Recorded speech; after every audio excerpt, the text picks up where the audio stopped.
everybody, Father Jason here, and today we were talking about the fourth chapter of Matthew's Gospel. And boy, is there a lot going on in this chapter. Just to outline it real quick, the first 11 verses are the story of the temptation of Jesus. This is a very famous story.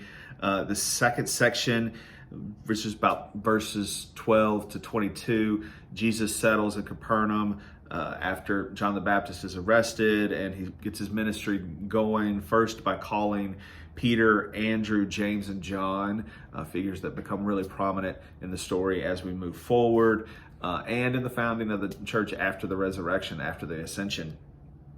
So that's kind of key. And then the chapter ends, verses 20 through 25, and this is actually the section I want to focus on today.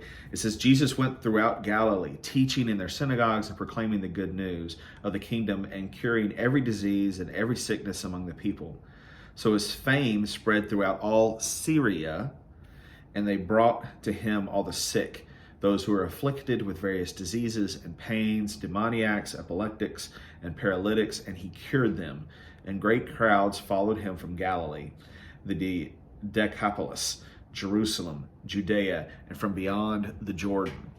So this is Jesus's ministry startup. This is when he gets going and starts to build his community, this community of faith, this representation of the kingdom that he is bringing together, representation of God's kingdom.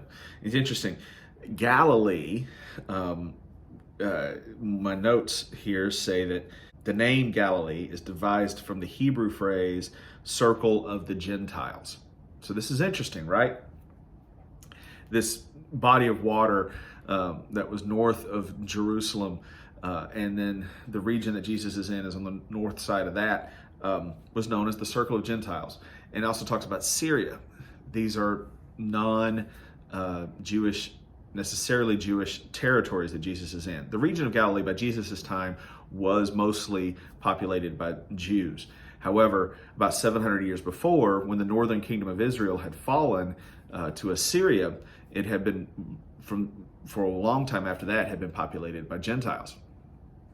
Then Syria is mentioned, and it's the only time that Syria gets mentioned in any of the Gospels.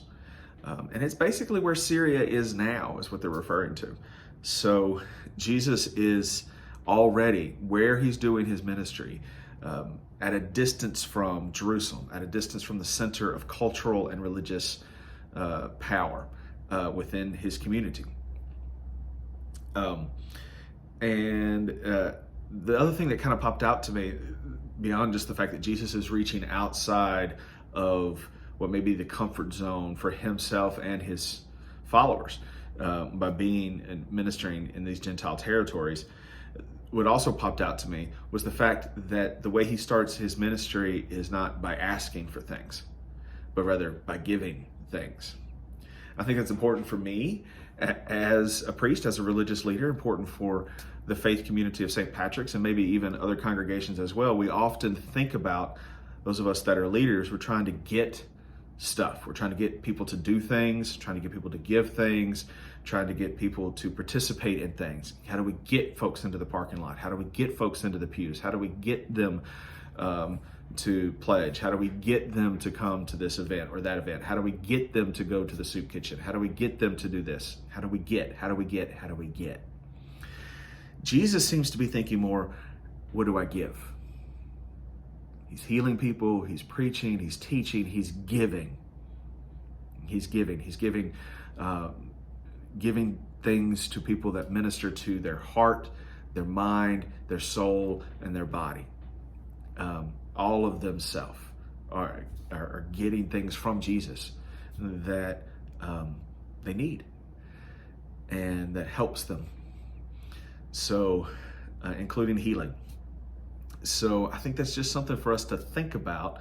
I'm assuming if you're watching this video, you might very well be a very committed leader within St. Patrick's or another faith community. That's something for us to think about. How do we think about our leadership and our planning and our ministry? Do we think about getting or do we think about giving? And I think if we flip it over to thinking about giving, all of the getting will take care of itself. At least that's my theory. Maybe we can test that out.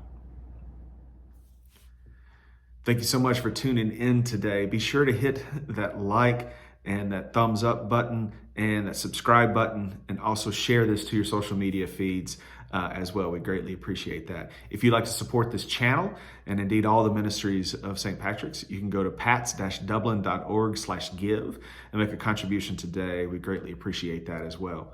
I hope these reflections are helpful. Again, it's very soon. We're going to be having some guests come in and talk about their reflections on the different chapters of Matthew's gospel. Keep reading one chapter a day, and remember, God loves you more than you can possibly imagine.